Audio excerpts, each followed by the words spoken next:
All right, forget about trying to memorize long, boring vocabulary lists. Today, we're going to build a practical toolkit. We're talking about just over 20 words that will let you start having real, actual conversations in Morocco. This is your foundation for speaking Darija, which is the Moroccan Arabic dialect. So, you ready for this? Look, the goal here isn't just about memorizing stuff. It's about really understanding how these words work so you can start using them immediately. We're going to build up your conversational confidence one word at a time. First up, we've got the essential connectors. I like to think of these as the glue that holds your sentences together. You know, they're what turns simple words like tea and coffee into a real phrase like tea and coffee, or tea but not coffee. Okay, let's dive in. The word for and is, get this, it's just wa. That's it, just the sound wa. Go on, give it a try. Wa. Now for but, it's Walakin. Let's break that down. Wa, la, kin. Your turn.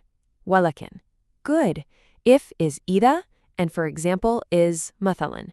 See? You're already building the foundation of your very first sentences. Now, check this out, because this is where it gets really powerful.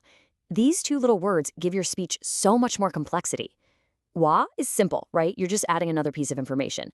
But walakin, that one introduces a contrast, a twist. It's the huge difference between I want tea and coffee versus I want tea, but I don't want coffee. So choosing the right one lets you say what you really mean. Okay, so we can connect our ideas. Now let's add some color to what we're saying. This next set of words is all about helping you paint a picture of the world around you. You know, describing what exists, how much of it there is, and where things are located. First one up, to say there is, you say Kayen. Let's hear you try it. Kayen. Now pay super close attention to its opposite, there is not, which is Makayensh. Did you hear that? Makayensh.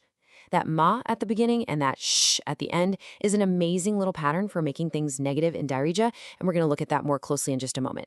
To finish this group, a few is klil, and more is qatar. And here it is. This perfectly shows that pattern I was just talking about.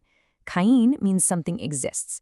And to say it doesn't, you just wrap the word in ma and sha to get Makayensh. Seriously, learning this one little rule is a real game changer. It makes remembering opposites so much easier. It's a fantastic shortcut. Okay, imagine you're trying to find your way around. These next words are absolutely essential. For directions, right is Limen and left is Liser. Behind is simply more. And for opposite, it's lithrakes. Now you see that number 3 in the transcription? That represents a sound from Arabic that we don't really have in English. It comes from the back of the throat. Listen closely. Lithrakes. So here we go again. Another perfect pair of opposites. You've got Limen for right and Liser for left. Trust me on this. Knowing these two can be a total lifesaver when you're navigating those beautiful winding streets of a Moroccan Medina. All right, let's look at some words for talking about the big picture, quantity and similarity. At one extreme, we have everything, which is kulshi, and at the complete other end, none or nothing, which is walu. To say like this, you say heika, and for the same thing, you can either say nefs al-haja or the super common kif kif, and I mean it, you will hear kif kif everywhere. And just look at this powerful pair, kulshi and walu. These two words cover the entire spectrum, from all to nothing. They're incredibly expressive. You want everything? Kulshi. You want nothing? Walu. It's so simple and so effective. Fantastic. We've got our connectors, we've got our descriptors. Now it's time for the final and maybe the most important part of our toolkit. These are the words that actually open up a dialogue and turn what you're saying into a real conversation. These are your social essentials. Okay, or all right is wakha. Maybe is yimkin. Possible is mumkin. Notice how similar those last two sound. Yimkin, mumkin. Easy to remember.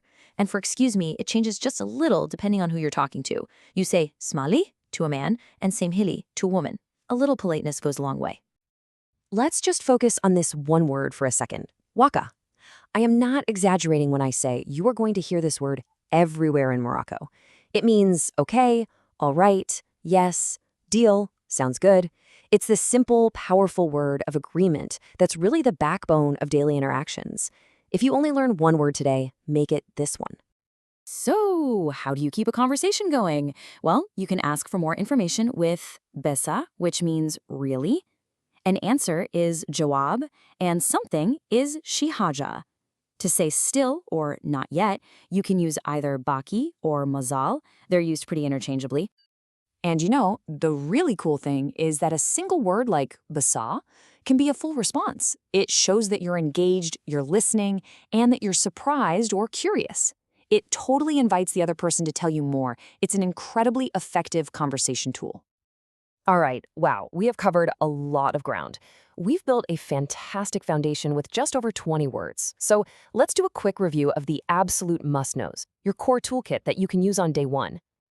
And here they are, your connectors, wa and walakin, your words for existence, Kayen and Makayensh, and your essential interaction words, Wakha, the ultimate okay, Bessah, to show you're listening, and smachli, to be polite. Master just these core words, and you are ready to start talking. So, Bessah, really, in just a few minutes, you've equipped yourself with a powerful set of tools to start speaking Moroccan Arabic.